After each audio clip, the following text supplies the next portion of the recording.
Despite the winter transfer window just passing, the summer transfer window is now in the sights of clubs all over Europe, and these clubs will be putting together plans for their approach to the window at the end of the season. In some huge Rangers news, Rangers are in a two-way battle for the transfer of an exciting winger. We will look into this in today's video, whilst going over all the latest Rangers news from the last 24 hours. There is so much to discuss in today's video, so be sure to like the video and subscribe to the channel for daily Rangers content.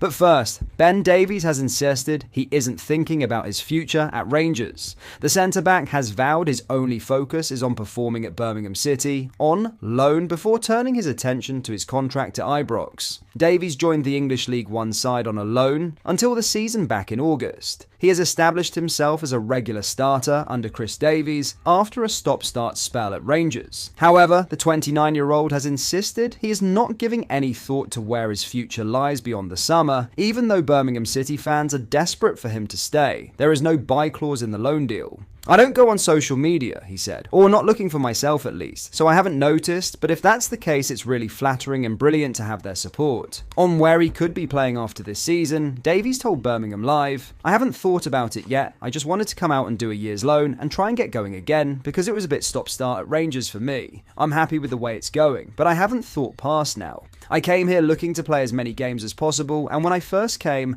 I realised the strength and depth that the squad had, and the quality that they had all over the pitch, especially at the back, so it took a bit of time, and I've been patient. I've done a good run of games now, so it feels good." What do you make of this? When Davies signed, he actually seemed like a pretty solid defensive option. However, with the changing of managers, he most certainly fell out of favour. It is great news he has found some form again, and whatever his future, hopefully Rangers can benefit from it. Let me know down below.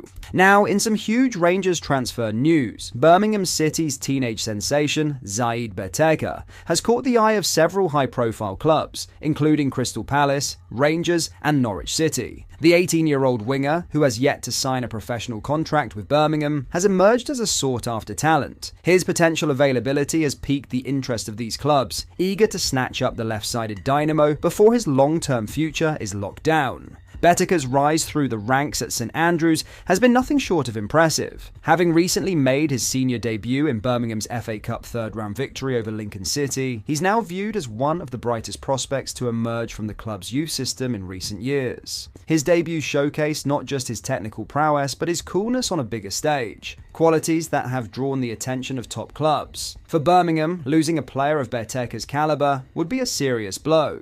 The Blues hold the right-footed left winger in high esteem, recognising his ability to impact games at both the youth and senior levels. His combination of blistering pace, sharp dribbling skills, and ability to cut inside and shoot with precision has made him a regular for Birmingham's under-21 side. And with his 18th birthday just behind him, he's only beginning to scratch the surface of his potential. It's no surprise then that Crystal Palace, Rangers, and Norwich City are tracking Berteka's development closely. These clubs recognise that his untapped potential could be moulded into something special. Palace, known for nurturing young wingers like Wilfried Zaha, would likely see Berteka as a long-term investment. Rangers, with their eye on domestic dominance and European ambitions, could offer him a unique development path. Norwich, aiming to bounce back to the Premier League, could see Berteka as a key player in their future campaigns. Meanwhile, Birmingham's senior team is fighting its own battle. Manager Chris Davies has his side well positioned for promotion back to the Championship, sitting 4 points clear of second place with 2 games in hand. Despite their FA Cup exit at the hands of Newcastle United, the Blues are focused on their next League One fixture against Cambridge United, set to take place on February 11th. Berteka's story is one of raw talent meeting opportunity, and the next few months could be pivotal. If Birmingham can secure his future, they may have a star in the making. If not, the Premier League and Scottish giants lurking in the wings might just make their move. Before we get into our next story, if you are enjoying today's video and you'd like to see more from the channel, please drop a like on the video and subscribe to the channel for daily Rangers content. Thank you, let's get back into the video.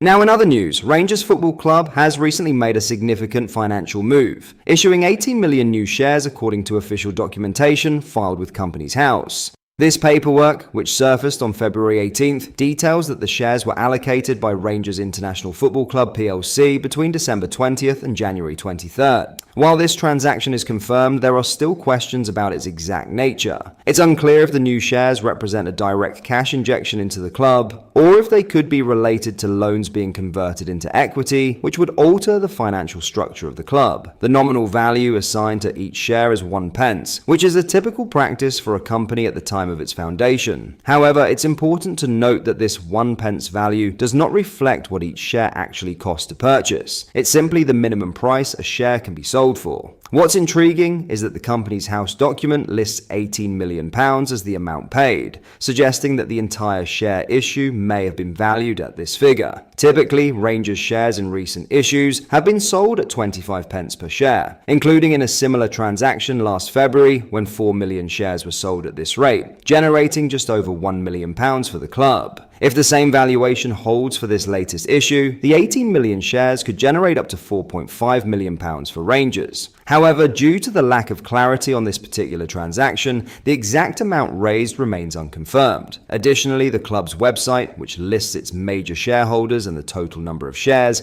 has not yet been updated to reflect this latest batch of 18 million shares. According to Companies House, Rangers has now sold over 505 million shares compared to the 487 million currently listed on the club's website. This move comes in the wake of financial challenges for Rangers. The club posted a pre-tax loss of over £17 million for the financial year ending in June 2024, so the share issue could play a pivotal role in shoring up the club's finances or restructuring its debt. Finally, a former Premier League referee delivered his verdict on Hearts' penalty shout against Rangers at the weekend. Dermot Gallagher believes that John Beaton was in a poor position to make a proper call on the matter, as he insisted the referee couldn't see the incident. However, speaking on Sky Sports' Ref Watch, he admitted that this was not one for VAR to step in. With the score poised at 1-1 at Tynecastle in the Scottish Premiership encounter, Clinton Enciala appeared to bundle James Wilson to the deck inside the area. Philippe Clermont's side would win the game 3-1 later in the second half. TV footage showed what looked like a push from the Rangers defender, who escaped any form of punishment over the incident. On-field official Beaton waved play on, while VAR opted not to intervene after checking the flashpoint. Gallagher said, "The referee, if you see his starting position, we can't see him in the picture because he's way behind after being caught on the break. Whether he thinks it's a foul or not, we can't tell because the player is between. There is a little push there. Is there enough to give a penalty? We can see the referee coming into the picture there. He's got what I can a down-the-barrel view. He can't see that. It goes to VAR and they will say, well, it doesn't meet the threshold. Yeah, it's in the category of re-refereeing the game, which we don't want. What do you think? Let me know down below in the comments. But that is all for today's video. Thank you for watching. I hope you enjoyed. If you did, please drop a like on the video and subscribe to the channel for daily Rangers content. Thank you. I'll see you in the next video.